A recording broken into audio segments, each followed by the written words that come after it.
अगर आप सुबह उठते हैं और शरीर भारी लगता है, अगर रात को सोने के बाद भी थकान बनी रहती है, अगर दिन भर काम करते हुए भी मन में ये भाव रहता है कि सब कुछ चल तो रहा है पर ठीक से नहीं चल रहा, तो ये वीडियो धर्म के बारे में नहीं है। ये वीडियो नियमों के बारे में भी नहीं है। ये वीडियो उस चीज के बारे में है जिसे हम रोज इस्तेमाल करते हैं लेकिन कभी समझने की कोशिश नहीं करते, और वो है समय। क्योंकि सनातन में हर काम का एक समय बताया गया था, और वो इसलिए नहीं था कि किसी को नियंत्रित किया जा सके, बल्कि इसलिए था कि जीवन कम घर्षण के साथ चल सके। लेकिन आज जैसे ही हम ये बात सुनते हैं, हर काम का एक समय होता है, तो हमें ये बात चुभने लगती है। हमें लगता है कोई हमारी जिंदगी में दखल दे रहा है, कोई हमें बांधने की कोशिश कर रहा है, और यहीं से शुरू होती है पहली बात की शुरुआत।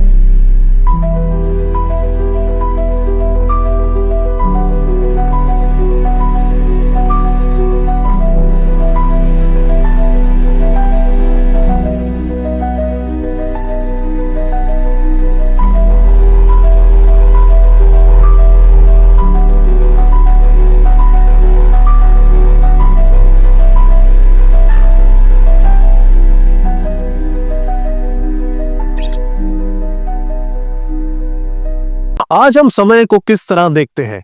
घड़ी से, सूचियों से, अलार्म और सूचनाओं से। हमारे लिए समय अब एक संख्या बन चुका है। इसलिए जब कोई कहता है कि ये काम इस समय बेहतर होता, तो हमें ये आजादी पर हमला लगता है। लेकिन सनातन के दृष्टिकोण से ये नहीं था। सनातन ये कहता था कि ये काम इस समय करने से शरीर और मन आपस में टकराते नहीं है। ये नियंत्रण नहीं था, ये घर्षण कम करने की समझ थी। सनातन में समय को काल कहा गया। काल का अर्थ केवल बीतता हुआ समय नहीं है। काल वह तत्व है जो किसी भी क्रिया का परिणाम बदल देता है। अब एक साधारण सा उदाहरण लीजिए। आप किसी अपने से कहते हैं ठीक है। कभी यही शब्द सहारा बन जाता है और कभी यही शब्द दूरी पैदा कर देता है। शब्द वही है, भाव भी वही, लेकिन समय बदल गया। यानी क्रिया वही है, लेकिन काल बदलते ही परिणाम बदल गया। यहीं से सनातन ने यह समझा कि एक ही काम हर समय एक जैसा असर नहीं देता।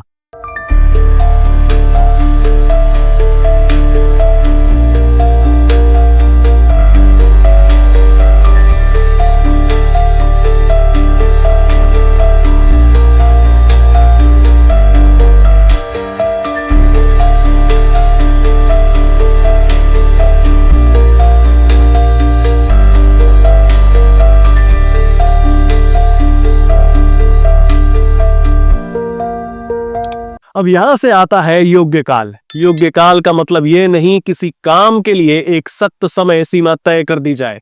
योग्य काल का मतलब है समय खिड़की जिसमें काम करने पर शरीर, मन और वातावरण आपके खिलाफ नहीं जाते। जैसे नदी में तैरते समय अगर आप धारा के साथ तैरते हैं तो कम ऊर्जा लगती है, और अगर धारा के विपरीत जाते हैं तो यही तैराकी थकान बन जाती है। काम वही, तैरना वही, बस धारा बदल गई। अब एक सवाल उठता है, अगर समय इतना महत्वपूर्ण था तो सबके लिए एक ही समय क्यों नहीं बताया गया? क्योंकि सनातन के पास देश, काल और पात्र का भी सिद्धांत था। अर्थात स्थान अलग है, परिस्थिति अलग है और व्यक्ति बदल गया। अब सोचने वाली बात है कि यह सब आया कहां से? सनातन ने जीवन को 3 लयों में देखा: शरीर की लय, मन की लय और प्रकृति की लय। शरीर दिन भर एक जैसा नहीं रहता। सुबह ऊर्जा अलग होती है, दोपहर पाचन अलग होता है और रात को विश्राम की जरूरत अलग होती है। मन भी हर समय एक सा नहीं रहता। कभी स्पष्टता होती है, कभी बेचैनी होती है, और प्रकृति, प्रकाश, तापमान और शोर, शांति सब बदलते रहते हैं। अब सोचिए, हम इन तीनों लयों को नजरअंदाज करके हर काम किसी भी समय करें तो क्या जीवन सहज रहेगा? यहीं से समय की पूरी व्यवस्था बनी।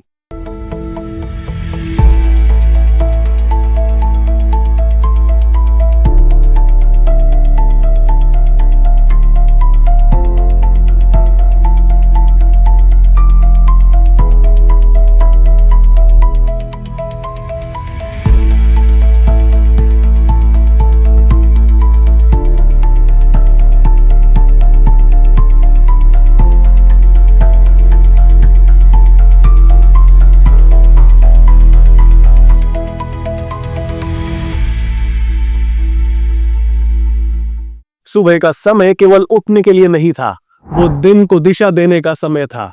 भोजन केवल खाने की क्रिया नहीं था, वो शरीर की प्रक्रिया थी। काम केवल मेहनत नहीं था, वो ऊर्जा के सही उपयोग का प्रश्न था। विश्राम केवल सोना नहीं था, वो मरम्मत और पुनर्संतुलन का समय था। और चिंतन या प्रार्थना दिन के संक्रमण काल से जुड़ी ताकि साफ हो सके। ये नैतिकता नहीं थी, ये प्रभाव की समझ थी।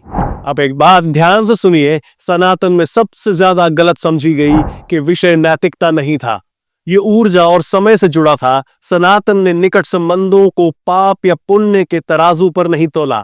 यहां सवाल ये नहीं था कि सही या गलत क्या है, यहां सवाल ये था ये कब करने पर स्थिरता लाता है और कब करने पर अशांति। शरीर की तैयारी, मन की स्थिति, गोपनीयता और उसके बाद संतुलन, इन सब को ध्यान में रखा गया। यानी वही क्रिया गलत समय पर घर्षण बन सकती है और सही समय पर सामंजस्य। आयुर्वेद कहता है समस्या केवल ज्यादा करने से नहीं होती, कम करने से भी नहीं होती और गलत समय पर करने से भी हो सकती है। समस्या नैतिक नहीं होती, समस्या असंतुलन होती है। सनातन का पूरा समय तंत्र इसी असंतुलन को कम करने के लिए था। कम प्रतिरोध, अधिक स्थिरता और दीर्घकालिक जीवन। चलो आज इस बार ये बात फिर क्यों हो रही है? क्योंकि हमारी प्राकृतिक लय टूट चुकी है, दिन और रात का अंतर मिट चुका है, ध्यान बिखर चुका है, विश्राम अधूरा हो गया है, थकान और बेचैनी हमारी रोज की अनुभूति बन चुकी है। इसलिए लोग फिर पूछ रहे हैं, क्या जीवन को समय के साथ चलाया जा सकता है या धर्म की वापसी नहीं है, ये लय की पुनः खोज है। अब इस पूरी चर्चा को एक बात में याद रखिए, समय को तोड़कर जीवन नहीं चलता, जीवन तब चलता है जब हम समय की लय पकड़ लेते हैं। सनातन ने हमें समय के बंधन में नहीं बांधा, सनातन ने हमें समय के साथ चलना सिखाया। समय नियम नहीं था, समय एक प्रणाली था। और यह था आज का तत्व। और मैं हूं तरुण। उम्मीद करता हूं आज की वीडियो आपके जीवन में बहुत सारी वैल्यू लाएगी सनातन के दृष्टिकोण से। अगर वीडियो पसंद आई तो उसे लाइक करें, दोस्तों के साथ शेयर करें। हमें सपोर्ट करने के लिए चैनल को अभी के अभी सब्सक्राइब कर लें। अगली बार तक के लिए नमस्कार।